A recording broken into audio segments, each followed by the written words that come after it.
నమస్కారం, city news కి స్వాగతం. స్కూల్లో డ్రాపౌట్లను తగ్గించాలనే లక్ష్యంతో కూటమి ప్రభుత్వం పనిచేస్తుందని మంత్రి నారా లోకేష్ తెలిపారు. అసెంబ్లీలో ఆయన మాట్లాడారు. కర్నూలు పార్లమెంట్ నియోజకవర్గం విద్యా ఉత్తీర్ణతలో వెనకబడి ఉందన్నారు. రానున్న డిఎస్సీలో కర్నూలుకు ఎక్కువ ఉపాధ్యాయుల పోస్టుల భర్తీ చేయనున్నట్లు వివరించారు. ఆపర్ ఐడి ద్వారా కేజీ నుంచి పీజీ వరకు విద్యార్థుల ట్రాకింగ్ ను సాంకేతిక పరిజ్ఞానంతో చేపట్టనున్నట్లు మంత్రి లోకేష్ వెల్లడించారు.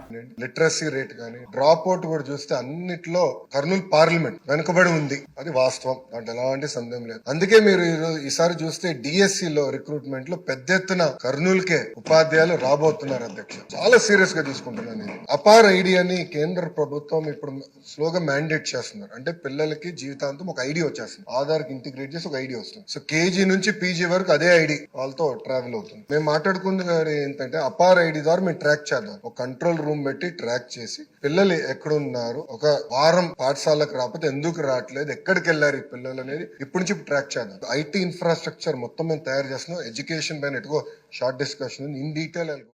లిక్కర్, శాండ్ మైనింగ్లలో గత ప్రభుత్వం ఎంత దోపిడీ చేసిందో ప్రజలకు తెలుసని మంత్రి అచ్చెన్నాయుడు అన్నారు. శాసనమండలిలో ఆయన మాట్లాడారు. నాసిరకం మద్యం తాగి పేదలు తమ ప్రాణాలు కోల్పోయిన ఘటనలో గత 5 ఏళ్లలో చాలా ఉన్నాయని చెప్పారు. వైసీపీ ఎమ్మెల్సీలు లిక్కర్, శాండ్ మైనింగ్ కు సంబంధించి ఎంత తక్కువగా మాట్లాడితే వారి గౌరవం అంత పెరుగుతుందని సెటైర్ వేశారు. హెల్త్ షాపుల గురించి మాట్లాడుతున్నారు. నేను వైసీపీ ఎమ్మెల్సీలకి నేను ఒకటే కోరుతున్నాను, లిక్కర్ మీద, శాండ్ మీద, మైన్ మీద, భూముల మీద మీరు ఎన్ని క్వశ్చన్లు తగ్గించుకుంటే అంత గౌరవం పెరుగుతుంది తప్ప ఏదో అడ్డగోలుగా మాట్లాడి ప్రభుత్వాన్ని మీరు ఏదో ఇరకన పెట్టాలంటే అది మీరు అవివేకము. ప్రజలు నవ్వుకుంటున్నారు. వైసీపీ సభ్యులు లిక్కర్ మీద క్వశ్చన్ వేసినా, ఇసుక మీద క్వశ్చన్ వేసినా, మైన్స్ మీద క్వశ్చన్ వేసినా, ల్యాండ్స్ మీద క్వశ్చన్ వేసినా నవ్వుకుంటున్నారనే విషయం. జిల్లా టీడీపీ కార్యాలయంలో ఎమ్మెల్యే గల్లామాధవి ఆధ్వర్యంలో అంతర్జాతీయ మహిళా దినోత్సవాన్ని నిర్వహించారు. దీనిని పురస్కరించుకుని ఎన్డీఏ కూటమి మహిళా నేతలకు, కార్యకర్తలకు, అభిమానులకు ఉచిత మెగా వైద్య శిబిరం ఏర్పాటు చేశారు. తొలి రోజు ఈ మెగా వైద్య శిబిరంను ఎమ్మెల్యే గల్లామాధవి ప్రారంభించారు. 2 రోజుల పాటు జరిగే మెగా వైద్య శిబిరాన్ని ఎన్డీఏ కూటమి మహిళా నేతలు సద్వినియోగం చేసుకోవాలని ఎమ్మెల్యే గల్లామాధవి కోరారు. మరి అంతర్జాతీయ మహిళా దినోత్సవాన్ని పురస్కరించుకొని మా మహిళా మనులందరూ ముందుగా ఆరోగ్యంగా ఉండాలి అని చెప్పి ఒక సంకల్పం చేసుకోవడం జరిగింది. అందులో ఫస్ట్ స్టెప్గా కార్యకర్తలకి ముందు మనం ఈ హెల్త్ క్యాంప్ నిర్వహించాలి అని చెప్పి నేను భావించడం జరిగింది.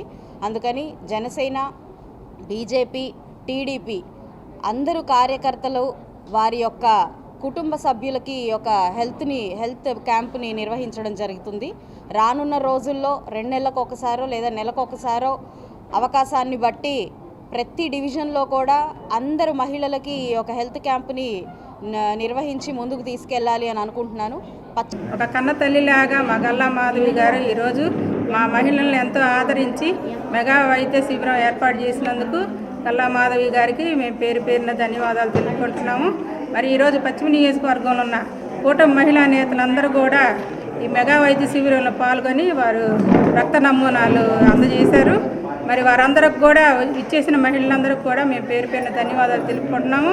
ఈ శ్రీమతి గల్లామాధవి గారి ఆధ్వర్యంలో మెడికల్ క్యాంప్ నిర్వహించడం జరిగింది. ఈ మెడికల్ క్యాంప్కి అన్ని ప్రాంతాల నుంచి ఎంతోమంది మహిళలు వచ్చి పాల్గొనడం జరిగింది. వీరందరికీ రక్త పరీక్షలు చేసి రేపు వారికి ఉన్నటువంటి సమస్యను బట్టి వారందరికీ మందులు పంపిణీ చేయటం జరుగుతుంది.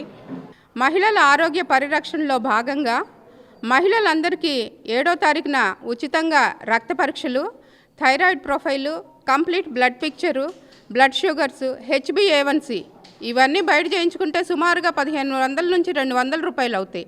అంత చక్కటి అవకాశాన్ని గుంటూరు పశ్చిమ నియోజకవర్గం మహిళలకి మన ఎమ్మెల్యే గల్లామాధవి గారు ఇచ్చారు. ఎమ్మెల్యే గారు మహిళలందరూ ఆరోగ్యంగా ఉండాలని వారు రక్త పరీక్షలు చేయించడం మన పార్టీ ఆఫీసులో చాలా ఆనందదాయకం.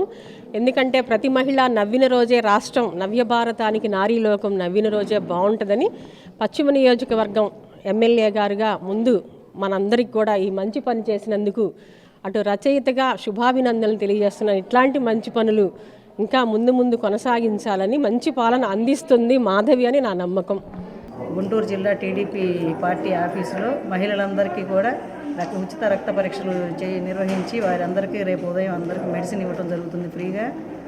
ఈ కార్యక్రమాన్ని మహిళ బాగుంటేనే కుటుంబం బాగుంటుంది అనే నినాదంతో ముందుకు వచ్చి మహిళలందరికీ ఇలాంటి మంచి సహాయం చేసిన గల్లా మాధవి అక్క గారికి మా 44వ డివిజన్ తరఫున ప్రత్యేక కృతజ్ఞతలు.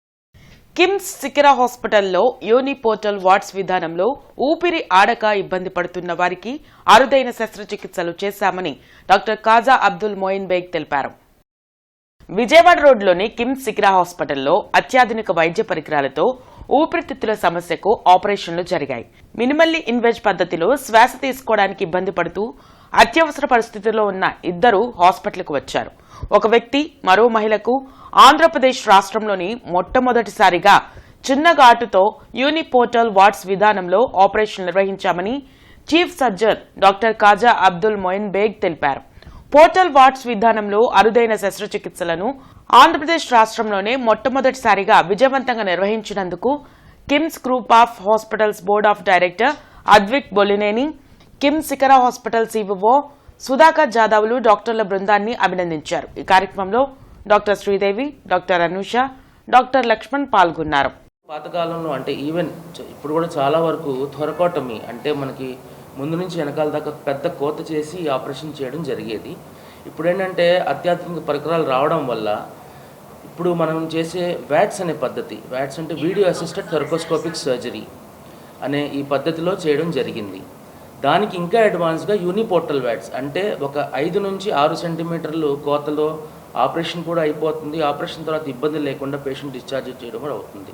ఈ పద్ధతి వల్ల చేయడం వల్ల మనకి పేషెంట్కి నొప్పి తక్కువ ఉంటుంది. ఆపరేషన్ తర్వాత 1-2 రోజులు డిశ్చార్జ్ చేయడం జరుగుతుంది. అదే థొరకోటమీ అంటే మొత్తం పెద్ద కోత చేయడం వల్ల పేషెంట్ ఒక 5 నుంచి 10 రోజుల దాకా హాస్పిటల్లో ఉండాల్సిన అవసరం ఉంటుంది. ఆ తర్వాత కూడా ఇబ్బందులు అనేది చాలా ఎక్కువ ఉంటాయి. ఆంధ్రప్రదేశ్లో ఇది మొట్టమొదటిసారిగా మన యూనిపోర్టల్ వ్యాట్స్ అనేది మన కిమ్స్ శిఖరా గుంటూరులో చేయడం జరుగుతుంది. మా దగ్గరికి 38 ఇయర్స్ ఫీమేల్ క్రానిక్ కాఫ్తో అంటే దీర్ఘకాలికమైన దగ్గు, 2 సంవత్సరాల నుండి దీర్ఘకాలికమైన దగ్గు, ఆయాసం, తరచుగా కఫం పడడం, ఇన్ఫెక్షన్స్తో మా దగ్గరికి వచ్చారు. సిటీ స్కాన్ మరియు ఎక్స్రేలు చేస్తే ఎడం పక్కన లోవర్ పార్ట్లో ఊపిరితిత్తుల్లో ఒక పల్మనరీ సిస్ట్, దాన్ని ఊపిరితిత్తుల్లో చిన్న బుడగలాగా అంటారు. అది క్రానిక్గా ఇన్ఫెక్ట్ అయ్యి 3 సంవత్సరాల్లో తరచూ ఆవిడకి ఇన్ఫెక్షన్స్ అయ్యి రావడం జరిగింది. దానికి మెయిన్ ఇంపార్టెంట్ ట్రీట్మెంట్ ఏంటంటే ఇన్ఫెక్షన్ కంట్రోల్ చేసి దాన్ని ఆపరేషన్ చేసి తీసేయాలి. ఇదివరకు రోజుల్లో ఏంటంటే ఆపరేషన్ అంటే పెద్దగా ఇన్సిషన్ ఇచ్చి అంటే కోత చేసి పెద్ద మత్తు ద్వారా చేయాల్సి వచ్చేది. అయితే ఇప్పుడు మన దగ్గర ఉన్న అత్యాధునిక పరికరం దాన్ని వ్యాట్స్ అంటారు. మోయిన్ సార్ దాన్ని వ్యాట్స్ ద్వారా రిమూవ్ చేయాలి. బడ్జెట్ గురించి మాట్లాడితే అసెంబ్లీలో మాట్లాడాలి కానీ బయట మాట్లాడడం ఏంటని జనసేన జిల్లా అధ్యక్షులు గాద వెంకటేశ్వరరావు ప్రశ్నించారు. జగన్, అంబటి రాంబాబు జనసేన నేతల గురించి మాట్లాడడం సిగ్గుచేటన్నారు. వైసీపీ అధినేత జగన్ అసెంబ్లీలో మాట్లాడకుండా మీడియా ముందు మాట్లాడుతుంటే జాలేస్తుందని గాది వెంకటేశ్వరరావు ఎద్దేవా చేశారు. అంబటి రాంబాబు మంత్రి నాదెండ్ల మనోహర్ గురించి వ్యాఖ్యానిస్తూ ఉంటే అతని బుద్ధిహీనత అర్థమవుతుందని అన్నారు. వైసీపీ పాలనలో స్కామ్లు తప్ప ఏమన్నా ఉన్నాయా అని ప్రశ్నించారు. ఈ 5 ఏళ్లలో జగన్ అసెంబ్లీకి వచ్చే ధైర్యం ఉందా అని గాది సవాల్ విసిరారు. సీటున్నా లేకపోయినా గత 5 సంవత్సరాలు మీరు చేసినటువంటి దుర్మార్గాలకి, మీరు చేసినటువంటి దౌర్జన్యాలకి ఎదురు వడ్డీ నిలబడి రోడ్డు మీద పోరాటం చేసాం ప్రజల పక్షాన. మేము ఇవాళ మీకు 11 సీట్లు ఉన్నా కానీ అసెంబ్లీకి వెళ్ళి మాట్లాడేటువంటి ధైర్యం లేక ఇంట్లో కూర్చొని బయటికి రాట్లా. ధైర్యం గురించి నువ్వు ఎట్లా మాట్లాడతా? ధైర్యానికి care of address Janasena party, దొంగలకి care of address YSR party. నువ్వు వచ్చి ఏదో ప్రెస్ మీట్ పెట్టి మాట్లాడితే ఇంకో రకంగా ఉంటుంది. సో దయచేసి మాట్లాడదలుచుకున్నప్పుడు విజ్ఞతతో మాట్లాడడం నేర్చుకోండి. మీ దగ్గర ఆన్సరు ఇవ్వాలి అనుకున్నప్పుడు మేము ఇస్తాం, కానీ నోరు పారేసుకుంటే అంతకు మించి మేము కూడా నోరు పారేసుకోవాల్సి వస్తుంది. ప్రపంచ మహిళా దినోత్సవం సందర్భంగా రేపు మహిళలందరికీ ఉచిత ఓపీ సేవలను అందించనున్నట్లు ఆధునిక multi specialty hospital managing director doctor Kadiyala Shilpa Sindhura తెలిపారు. కొత్తపేటలోని ఆధునిక మల్టీ స్పెషాలిటీ హాస్పిటల్లో ఏర్పాటు చేసిన మీడియా సమావేశంలో డాక్టర్ శిల్పా సింధూరా మాట్లాడుతూ తమ హాస్పిటల్లో అత్యాధునిక వైద్య పరికరాలతో అత్యంత అనుభవజ్ఞులైన వైద్యులచే అత్యుత్తమ వైద్యాన్ని అందరికీ అందుబాటులో అందిస్తున్నట్లు వివరించారు. ప్రపంచ మహిళా దినోత్సవం సందర్భంగా తమ ఆసుపత్రిలో అందించే ఉచిత ఓపీ సేవలను వినియోగించుకోవాలని కోరారు. సో అందరూ అంటూ ఉంటారు ఇప్పుడు ఉమెన్కి ఏమైంది, almost equal rights to men reach అయింది అని. ఆ ఓన్లీ కొన్ని కమ్యూనిటీస్ అండ్ కొన్ని సొసైటీ ఏరియాస్లో మాత్రమే జరుగుతున్నాయి. ఇంకా కొన్ని విలేజెస్లో కానీ లైక్ రూరల్ ఏరియాస్లో కానీ ఇంకా ఉమెన్ వాళ్ళ ఎడ్యుకేషన్ స్టేటస్లో వెనకబడే ఉంటున్నారు. లెస్ దాన్ 18 years ఇంకా పెళ్ళిళ్ళు జరుగుతూనే ఉంటున్నాయి. So we have to support and we have to empower women for a better outcome of the society for the future. So I once again convey my regards for every successful woman and upcoming successful woman on this eve. And ఈ women's day సందర్భంగా మేము ఈ ఆధునిక multi speciality హాస్పిటల్లో ప్రతి లేడీకి gynaec డిపార్ట్మెంట్లో కానీ పల్మో కానీ ఆర్థో కానీ ఈఎన్టీ కానీ free OP on March 8th చూడబడుతుంది. అంతేకాకుండా ల్యాబ్లో కూడా తగిన రాయితీ ఇవ్వబడుతుంది. సో అందరూ కూడా ప్రతి ఒక్కళ్ళు ఈ అవకాశాన్ని సద్వినియోగపరచుకోవాల్సిందిగా కోరుతున్నాను. గూడూరి నాని ముదిరాజ్ వైఎస్ఆర్సీపీకి రాజీనామా చేశారు. 2024 ఎన్నికల్లో ఓటమి అనంతరం అనేక మంది నాయకులు వైఎస్ఆర్ కాంగ్రెస్ పార్టీని వీడుతున్నారు. ఇందులో భాగంగా తాజాగా గూడూరి నాని ముదిరాజ్ వైసీపీకి రాజీనామా చేశారు. ఈ సందర్భంగా ఆయన మీడియాతో మాట్లాడుతూ ఓటమి తర్వాత కూడా జగన్ వ్యవహారంలో ఎలాంటి మార్పు రాలేదని చెప్పారు. అదేవిధంగా మాజీ మంత్రి విడుదల రజనీ కారణంగా ఆర్థికంగా ఎంతగానో నష్టపోయారని చెప్పారు. వైఎస్ఆర్ కాంగ్రెస్ పార్టీలో బీసీలకు ఎలాంటి ప్రాధాన్యత లేదని ఆయన ఆరోపించారు. ముదిరాజుల సంక్షేమం కోసం త్వరలో పోరాటాలు చేస్తామని ఆయన స్పష్టం చేశారు. ఈ సమావేశంలో బీసీ నేతలు దేవుళ్ల వెంకట్, బాబ్జీ తదితరులు పాల్గొన్నారు. మా వ్యక్తిగత జీవితాలను కూడా పక్కన పెట్టుకొని వైసీపీ పార్టీ కోసం పనిచేసాం. పగలనక రాత్రి అనక మా కమ్యూనిటీ గురించి అయితే ఈ విడుదల రజనీ అనే మాజీ మంత్రి గారిని అయితే కొన్ని వందల సార్లు ఆమెని కాళ్ళు గడ్డాలు పట్టుకొని అడిగాను. రాష్ట్ర ఖజానాన్ని దోచుకుంటూ రాష్ట్ర ప్రజల దగ్గర నుంచి అన్ని వనరులు దోచుకుంటూ చిలకలూరుపేటలో ఈరోజు ఆమె తిరిగే పరిస్థితి లేదు. ఈరోజు మనందరినీ రోడ్డు మీద నిలబెట్టారు. దయచేసి ఇంకొకసారి అందరికీ చెప్తున్నారు, రాష్ట్ర బీసీలకి అలాగే నా ముదిరాజు కమ్యూనిటీకి మనందరం కూడా పార్టీలోంచి బయటికి వచ్చే సమయం అయితే ఆసన్నమైందని చెప్పి రాష్ట్ర బీసీలకి ముదిరాజు కమ్యూనిటీకి పిలుపునిస్తున్నాను. గుంటూరులో బైక్ స్టంట్స్ రోజురోజుకి మితిమీరిపోతున్నాయి. మెయిన్ రోడ్లతో పాటు చిన్న రోడ్లలో కూడా ఇష్టమొచ్చినట్లు ర్యాష్ డ్రైవింగ్ చేస్తూ ఇతర వాహనదారులను భయభ్రాంతులకు గురిచేస్తున్నారు. బైక్ స్టంట్స్ తో పాటు మైనర్ డ్రైవింగ్, సైలెన్సర్లు మార్చే వారిపై కఠిన చర్యలు తీసుకోవాలని పోలీసులను ప్రజలు కోరుతున్నారు.